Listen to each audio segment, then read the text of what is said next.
Boker Tov, il est 8h, heure de Jérusalem, 7h, heure de Paris sur Studio Qualitas. C'est l'heure tout de suite du premier journal d'information en direct de Jérusalem. Premier journal qui va débuter par l'information majeure de ces 2 derniers jours. C'est dans les tout prochains jours que le conseiller juridique du gouvernement, Avichai Mendelblit, devra décider si oui ou non le ministre de la Sécurité intérieure, Gilad Ardan, peut soumettre au vote du gouvernement la nomination de l'inspecteur en chef Moshe Edree au poste de prochain patron de la police israélienne. Le conseiller a été sollicité après que la commission Goldberg, chargée des nominations de très hauts fonctionnaires d'État, ait annoncé qu'elle ne pouvait valider la nomination de Moshe Edree, et ce, pour 2 raisons essentielles. La première est que Moshe Edree a rencontré il y a 2 semaines en catimini l'avocat d'un Israélien qui ne cesse de déposer des recours contre lui et qu'apparemment il n'aurait pas dû le faire. Et la seconde raison est que lorsque Moshe Edree était directeur du département de la sécurité routière à la police israélienne, il avait favorisé l'annulation d'une douzaine de contraventions qui avaient été adressées à des officiers de police, essentiellement pour excès de vitesse. Le ministre de la Sécurité intérieure, Gilad Ardan, a donc annoncé dès vendredi qu'il s'opposait aux conclusions de la commission Goldberg, et il a souligné que cette commission fournissait des recommandations, pas des décisions irréfutables, et par conséquent, Ardan a l'intention de soumettre au vote du Conseil des ministres dans les tout prochains jours la nomination de Moshe Edree. Cette invalidation de la candidature d'Edree par la commission Goldberg a tout de même contraint le ministre à choisir, en attendant, un patron de la police par intérim en remplacement de Roni Alcher, le patron de la police sortant, qui termine son mandat de 3 ans dans quelques semaines, dans 2 semaines très exactement. C'est l'inspecteur en chef Moti Cohen, dont le frère a déjà été lui-même le patron de la police il y a plusieurs années, qui a été désigné pour cette mission d'intérim.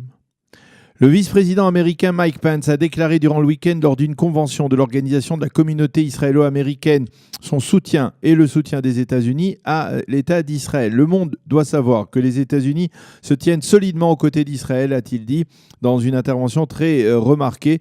Le vice-président américain Mike Pence a tenu ses propos lors de cette convention à Miami et il en a profité pour exprimer pour la première fois en public l'opposition de l'administration américaine à la décision de la compagnie de location Airbnb de boycotter les locations de maisons en Judée et en Samarie. Nous estimons que le BDS se trompe lorsqu'il se conduit ainsi. Il n'y a pas de place pour un tel boycott sur le marché américain. Quant au nouveau gouverneur de Floride, Ron DeSantis, il a affirmé que le BDS était un masque d'antisémitisme. Fin de citation. C'est le président de la Knesset, Yuli Edelstein, qui a représenté l'État d'Israël lors de cette convention à Miami. Edelstein a déclaré que grâce au soutien inconditionnel de l'administration Trump envers Israël, l'attitude de nombreuses nations change à notre égard, y compris au sein de pays arabes sunnites modérés qui comprennent que notre alliance avec les États-Unis est particulièrement solide. Fin de citation. Le secrétaire d'État américain Mike Pompeo a déclaré hier que l'Iran avait enfreint les sanctions de l'ONU en se livrant au cours des derniers jours à des essais de missiles balistiques de moyenne portée. Il s'agit d'un missile capable de porter plusieurs ogives et qui peut toucher n'importe quelle cible au Proche-Orient et même certaines cibles en Europe, a souligné Mike Pompeo. Le Hezbollah a lancé durant le week-end un nouvel avertissement à l'État d'Israël. Si vous osez nous attaquer, vous le regretterez, a déclaré l'un des responsables du mouvement chiite. Le porte-parole de Tsahal lui a répondu en affirmant que celui qui habite dans une maison de verre doit éviter de jeter des pierres. Ces menaces du Hezbollah font apparemment suite à l'attaque annoncée par des sources syriennes, mais pas confirmée du côté israélien, contre des positions iraniennes en Syrie. C'était probablement dans la nuit de jeudi à vendredi. Et elles font également suite à l'arrivée sur l'aéroport Ben Gurion jeudi, à bord d'un vol en provenance de Téhéran, d'une cargaison, apparemment d'une cargaison secrète. Il pourrait s'agir de matériel destiné à rendre les missiles du Hezbollah, qui sont pointés, vous le savez, en direction du territoire israélien, plus efficaces et plus précis.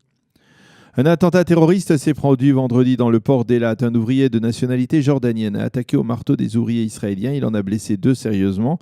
Il a été arrêté et est actuellement en interrogatoire dans les locaux du Shin Bet israélien. Les 2 ouvriers israéliens agressés sont hors de danger. Il faut souligner que près de 1500 ouvriers jordaniens travaillent à Eilat, ce qui risque de poser finalement de sérieux problèmes de sécurité selon certaines estimations. C'est ce soir, vous le savez probablement, que débutera la fête de Hanouka. Et comme le veut la tradition, le premier allumage solennel des bougies de Hanouka avec une splendide menorah, une splendide Hanoukia, se tiendra sur l'esplanade du Kotel Amaravi en présence de très hautes personnalités. Ce sera aux alentours de 5 heures, donc en début de soirée.